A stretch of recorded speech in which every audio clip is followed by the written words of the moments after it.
जय श्री कृष्णा। राधे राधे। लोग कहते हैं कि सच्चे गुरु मिले और हम कहते हैं कि सच्ची श्रद्धा हो। एक बार एक राजा था, उसकी बेटी का नाम था वैराग्यवती। वैराग्यवती बचपन से ही वैराग्य की बातें किया करती थी। दुनियादारी, घर परिवार सबसे बिल्कुल अनजान। उसकी बातों और उसके आचरण को देखकर राजा ने अपनी बेटी वैराग्यवती के लिए अलग से एकांत में एक भवन रहने के लिए बनवा दिया, ताकि वैराग्यवती एकांत में रह सके और भजन कर सके। वैराग्यवती जब भी अकेली होती और फूल पत्तों को देखती तो कहती, आज खिले कल झुक चले, परसों मिलके धूल, देख दशा इस फूल की, फिर क्यों फूलत फूल। और कभी कहती कि वृक्ष पत्ते आपस में बातें कर रहे हैं। पत्ता बोला वृक्ष से, सुनो वृक्ष वनराज, अब के बिछड़े कब मिले, दूर गिरे हैं जात। तरुवर बोला पात से, सुनो पात मम बात, हर घर की यह रीति है, एक आवत एक जात। वैराग्यवती इस तरह की बातें करती और अकेली एकांत में रहती। एक दिन रात्रि का प्रथम पहर शुरू हुआ और वैराग्यवती अकेली एकांत में बैठी गीत गा रही थी। हम देखो सब जग गयो, जग देखत हम जाएं, ऐसे सतगुरु ना मिलियो, पगड़ी छुड़ावे बाहें। रहना नहीं यहाँ देश बिराना है, रहना नहीं यह देश बिराना है। यह संसार नाव कागज की, यह संसार नाव कागज की, बूंद पड़े घुल जाना है, बूंद पड़े घुल जाना है। रहना नहीं यह देश बिराना है, रहना नहीं यह देश बिराना है। कहत कबीर सुनो भई साधो, कहत कबीर सुनो भई साधो, यहाँ रहना नहीं यह देश बिराना है, यहाँ रहना नहीं यह देश बिराना है। मोहे लागी लगन गुरु चरणन की, मोहे लागी लगन गुरु चरणन की। यह गीत वैराग्यवती अकेली एकांत में बैठी हुई गा रही थी। एक चोर उसके भवन के पीछे बैठा नकब लगा रहा था। उसने जब राजकुमारी वैराग्यवती का ये गीत सुना तो उसने सोचा, इस राजकुमारी को तो सतगुरु की आवश्यकता है। चोर ने सोचा कि क्यों ना मैं ही बाबा बनकर, सतगुरु बनकर इसके पास चला जाऊं। तो वह बाबा बन गया और जब वो बाबा बनने की तैयारी कर रहा था तो एक साधु ने, गुरुजी ने उससे कहा कि बेटा, चोर बनना आसान है लेकिन बाबा बनने में तो बहुत कठिनाई है। चोर ने कहा, बाबा बनने में क्या कठिनाई है? घर में हुई खटपट, चलो गुरुजी के मठ पर। गुरुजी ने काटी चोटी, मांग खा बेटा अब रोटी। और इस तरह चोर बन गया बाबा जी। उस बाबा जी ने कहा कि एक बात और बेटा, जब हम साधु बनते हैं तो हमारे गुरुजी जो होते हैं वो हमें बहुत मोड़ते हैं। गुरुजी ने जैसा मोड़ा, जिस तरफ मोड़ा बस मुड़ लिए। अर्थात जगत से जगदीश्वर की तरफ मुड़ गए, परपंच से परमार्थ की ओर मुड़ गए, असत्य से सत्य की ओर मुड़ गए। बस मुड़ते ही जाना है, तीर्थ पे जाओ तो मुड़ जाओ। गुरुजी ने कहा, हमारे एक परिचित सज्जन हैं, उन्हें हम अच्छी तरह से जानते हैं, वो कभी नहीं मुड़ते। वो बस सप्ताह में 2 बार मुड़ते हैं, लेकिन आज तक एक बार भी नहीं मुड़े। सुनने को तो बहुत बढ़िया बढ़िया लोग इसमें मिलते हैं, महाराज जी कहकर बुलाते हैं। सुनने को भी बहुत बढ़िया मिले महाराज। और अब बाबा जी तैयार होने के बाद बाबा जी सतगुरु रूप बनाकर वैराग्यवती के सामने उपस्थित हो गए। चोर बाबा के रूप में भगवान श्री हरि विष्णु नारायण नारायण का कीर्तन कर रहे थे। वैराग्यवती ने यह सब देखा तो वह हैरान रह गई कि इस समय रात्रि में नारायण नारायण कौन कर रहा है, कौन इस समय रात्रि में कीर्तन कर रहा है। वैराग्यवती उस चोर बाबा के पास गई और जाकर बोली, महाराज प्रणाम, लो थोड़ा सा जल पी लो। चोर बाबा बोला, हाँ हाँ हम बहुत प्यासे हैं, लाओ लाओ थोड़ा जल पिला दो। लेकिन सुनो सुनो, पहले यह बताओ क्या तुमने दीक्षा ली है? वैराग्यवती ने कहा, नहीं नहीं, मैंने तो कोई दीक्षा नहीं ली। चोर बाबा बोला, अच्छा अच्छा बस रहने दो, फिर हम तुम्हारे हाथ का पानी नहीं पी सकते। जिसने दीक्षा नहीं ली उसके हाथ से क्या पानी पीना। और चोर बाबा वापिस चलने लगे। वैराग्यवती ने कहा, नहीं नहीं महाराज, आप मत जाइए, आप तो बहुत बड़े पहुँचे हुए ज्ञानी महाराज हैं, आप ही मुझे दीक्षा दे दीजिए ताकि मैं आपको जल तो पिला सकूं। चोर बाबा बोला, हम विरक्तों को ऐसे घर में दीक्षा नहीं दिया करते, पहले जंगल में चलो, वहां दीक्षा मिलेगी। वैराग्यवती ने कहा, अहो मेरा सौभाग्य कि आप मुझे दीक्षा देने के लिए मान गए। वैराग्यवती दीक्षा लेने के लिए तैयार हो गई। उसने कहा, ठीक है जंगल में चलिए। वैराग्यवती जंगल में जाने के लिए तैयार हो गई। चोर बाबा ने कहा, अच्छा एक काम करना, थोड़े आभूषण धन यह सब रख लेना। वैराग्यवती ने धन आभूषण अपने साथ में रख लिया और साधु बाबा के साथ चल दी। उस संत के साथ जो वास्तव में संत था ही नहीं। घोर जंगल में जाकर उस संत ने वैराग्यवती को एक वृक्ष से बांध दिया। वृक्ष के सहारे वैराग्यवती को खड़ा किया और जब कस के उसे बांध दिया तो संत बोला, देख यह गुरुजी का बांधा हुआ बंधन है, हम तुझे 7 दिन बाद आकर खोल देंगे, तुम यहीं पर बंधी रहना और हो सकता है हम जल्दी आ जाएं, शायद परसों ही आ जाएं और तुझे खोल दे। वैराग्यवती बोली, ठीक है गुरुजी, आप चिंता मत कीजिए, मैं यहीं पर ही बंधी रहूंगी। वह संत सारा जेवर रुपया पैसा सब लेकर वहां से चला गया।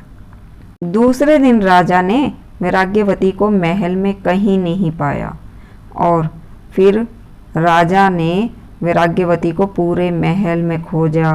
सभी जगह खोजने के बाद राजा स्वयं ही घोड़े पर सवार होकर वैराग्यवती की खोज में निकल पड़ा। जब राजा वैराग्यवती को खोजते खोजते जंगल में पहुंचा तो राजा ने देखा कि उसकी बेटी एक वृक्ष से बंधी हुई है। राजा ने अपनी बेटी वैराग्यवती को वृक्ष से बंधा हुआ देखकर वैराग्यवती से पूछा, बेटी तुम्हें यहाँ किसने बांधा है? बताओ तुम्हें इस तरह से यहाँ कौन बांध गया? वैराग्यवती ने कहा, पिताजी आप चिंता मत करिए, मुझे यहाँ मेरे गुरुदेव ने बांधा है। राजा ने कहा, अरे पगली, कभी कोई गुरु ऐसा नहीं करता, कोई संत के वेश में तुम्हें ठग कर गया है। ला मैं तुझे बंधन से मुक्त कर दूं और घर चल मेरे साथ। वैराग्यवती कहने लगी, पिताजी आपको प्रणाम है, पर गुरुजी का बांधा हुआ बंधन मैं नहीं खुलवाऊंगी। राजा ने बहुत समझाया लेकिन वह बिल्कुल नहीं मानी। तो राजा ने कहा, ठीक है फिर बंधी रहे यहीं पर ही। राजा ने बहुत समझाया, लेकिन जब वह नहीं मानी तो राजा वहां से वापस चला गया। 2 दिन हो गए तब नारायण जी का आसन डोलने लगा। नारायण जी ने नारद जी से कहा कि पता लगाओ आखिर ऐसा क्यों हो रहा है। श्री हरि विष्णु की आज्ञा पाकर नारद जी ने पता लगाया और आकर देखा कि एक नारी वृक्ष से बंधी हुई है। नारद जी नारायण नारायण कहते हुए पास में आए और बोले, अरे बेटी, तुम यहाँ क्यों बंधी हुई हो? तुम्हें किसने बांधा है यहाँ? मैं तुम्हें बंधन से मुक्त कर देता हूँ। वैराग्यवती ने नारद जी को प्रणाम किया। नारद जी ने पूछा, बेटी, क्या तुम मुझे जानती हो? वैराग्यवती कहने लगी, हाँ जी, मैं आपको जानती हूँ। आप देव ऋषि नारद जी हैं। वैराग्यवती ने जब नारद जी को प्रणाम किया तो नारद जी ने वैराग्यवती को सदा सुखी रहो का आशीर्वाद दे दिया। नारद जी ने वैराग्यवती से कहा कि मैं तुम्हें बंधन से मुक्त कर देता हूँ, लेकिन वैराग्यवती ने बंधन से मुक्त होने से मना कर दिया और कहा कि मुझे गुरु जी बांध कर गए हैं, कृपया आप बंधन को मत खोलिए। नारद जी ने कहा, काहे का गुरु? ऐसा थोड़ी होता है गुरु, वैसे ही तुम्हें बांध कर यहाँ पर चला गया। वैराग्यवती बोली, यही तो है उनके बंधन की महिमा कि दूसरे तीसरे दिन में ही मुझे आपके दर्शन हो गए। आप ही बताइए देव ऋषि नारद जी, अगर वह मुझे यहाँ पर बांध कर ना जाते तो मुझे आपके दर्शन कहाँ से हो जाते? जब नारद जी ने वैराग्यवती को लाख समझा लिया, लेकिन वैराग्यवती बिल्कुल भी टस से मस नहीं हुई, तो नारद जी सीधे पहुँचे भगवान श्री हरि विष्णु के पास, नारायण नारायण करने लगे और कहा, प्रभु अब आप ही चलिए। भगवान नारायण चतुर्भुजी रूप मंद मंद मुस्कुराते हुए स्वयं आ गए। हरि विष्णु ने जब आकर देखा तो वैराग्यवती से कहा कि बेटी, मैं भगवान नारायण हूँ, मैं तुम्हें बंधन से मुक्त कर देता हूँ। मेरे दर्शन के लिए ही सारी साधनाएं की जाती हैं। वैराग्यवती ने साक्षात नारायण हरि विष्णु को प्रणाम किया और कहा, आपके अति दुर्लभ दर्शन मुझे प्राप्त हुए, आपको कोटि कोटि प्रणाम। लेकिन गुरु जी का बांधा हुआ बंधन तो मैं गुरु जी से ही खुलवाऊंगी। अब भगवान नारायण भी समझा समझा कर थक गए, लेकिन वैराग्यवती नहीं मानी। तब नारायण जी ने नारद जी से कहा, नारद जी, पता करिए कौन है इनके गुरु और कहाँ हैं, पता लगाओ। नारद जी कहने लगे, हे प्रभु, ऐसों का कहाँ कोई ठिकाना। भगवान श्री हरि विष्णु कहने लगे, नारद जी, कुछ तो ठिकाना होगा, कहीं तो मिलेंगे, आप पता तो लगाओ। कहीं ना कहीं तो मिल ही जाएंगे, आप पता लगाकर लेकर आइए इनके गुरु जी को। कहीं ना कहीं नकब लगाते हुए मिल जाएंगे, ढूंढो और तुरंत लेकर आओ। नारद जी गए। सच में वह चोर एक घर के पीछे बैठा नकब लगा रहा था। जैसे ही नारद जी बोले, नारायण नारायण, चोर चौकन्ना हो गया। उसने नारद जी को चौंक कर देखा। नारद जी भी मुस्कुराए और बोले, चलो, तुम्हें भगवान जी बुला रहे हैं। चोर चौंक कर बोला, भगवान जी और मुझे बुला रहे हैं? मैं तो जन्मों जन्मों का चोर हूँ।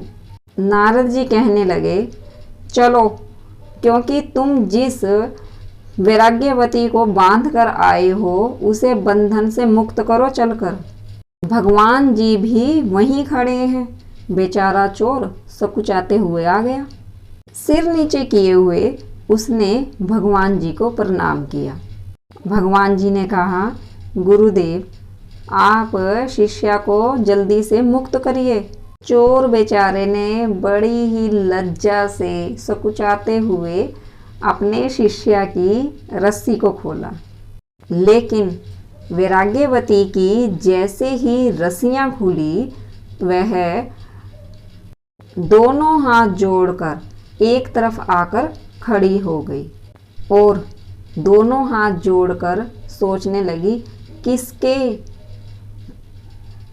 आखिर किसके चरणों को मैं पहले प्रणाम करूं, क्योंकि गुरु गोविंद दोनों खड़े, काके लागू पाए, बलिहारी गुरु आपकी, जिन गोविंद दिए मिलाए। तो यह है वैराग्यवती की सच्ची श्रद्धा। सच्चे गुरुओं की महिमा तो अपार है ही, लेकिन अगर सच्ची श्रद्धा है तो गुरु द्रोणाचार्य से एकलव्य बाण विद्या गुरु द्रोणाचार्य की मूर्ति से सीख सकते हैं। इसीलिए गुरुदेव से लगाई गई सच्ची श्रद्धा जिंदगी में क्या चमत्कार नहीं कर सकती। इसीलिए ज्ञानवान लभते ज्ञानम। लेकिन मेरी इस कथा का उद्देश्य ये भी नहीं है कि गुरु ऐसे होने चाहिए। मेरी इस कथा का उद्देश्य सिर्फ इतना है कि अपनी सच्ची श्रद्धा ऐसी होनी चाहिए, और आज के इस कलयुग में ऐसी सच्ची श्रद्धा हम किसी गुरु पे नहीं, बल्कि अपने इष्ट देव पर, अपने भगवान पर कर सकते हैं। इस कलयुग में साधु संतों की भरमार है, लेकिन सच्चा गुरु नहीं मिल सकता, और हम इस कलयुग में किसी पर भी आंख मूंद कर विश्वास करके किसी को अपना गुरु नहीं बना सकते। इसीलिए इसका सबसे सरल उपाय यह है कि नवग्रहों में से किसी एक को अपना गुरु मानकर उन्हीं पर अपनी सच्ची श्रद्धा रखनी चाहिए, और वही नवग्रहों में से जिसे आपने अपना गुरु माना है वही आपको गोविंद से मिलवाएंगे। अपने आप सभी रास्ते आसान और सुगम बन जाएंगे। जय श्री कृष्णा, राधे राधे। आपको मेरी वीडियो कैसी लगी तो प्लीज़ ज़रूर बताइए। अगर आपको वीडियो अच्छी लगी है तो प्लीज़ लाइक कीजिए, शेयर कीजिए, सब्सक्राइब कीजिए और कमेंट्स ज़रूर कीजिए। जय श्री कृष्णा, राधे राधे। प्लीज़ लाइक कीजिए, शेयर कीजिए, सब्सक्राइब कीजिए। जय श्री कृष्णा, राधे राधे।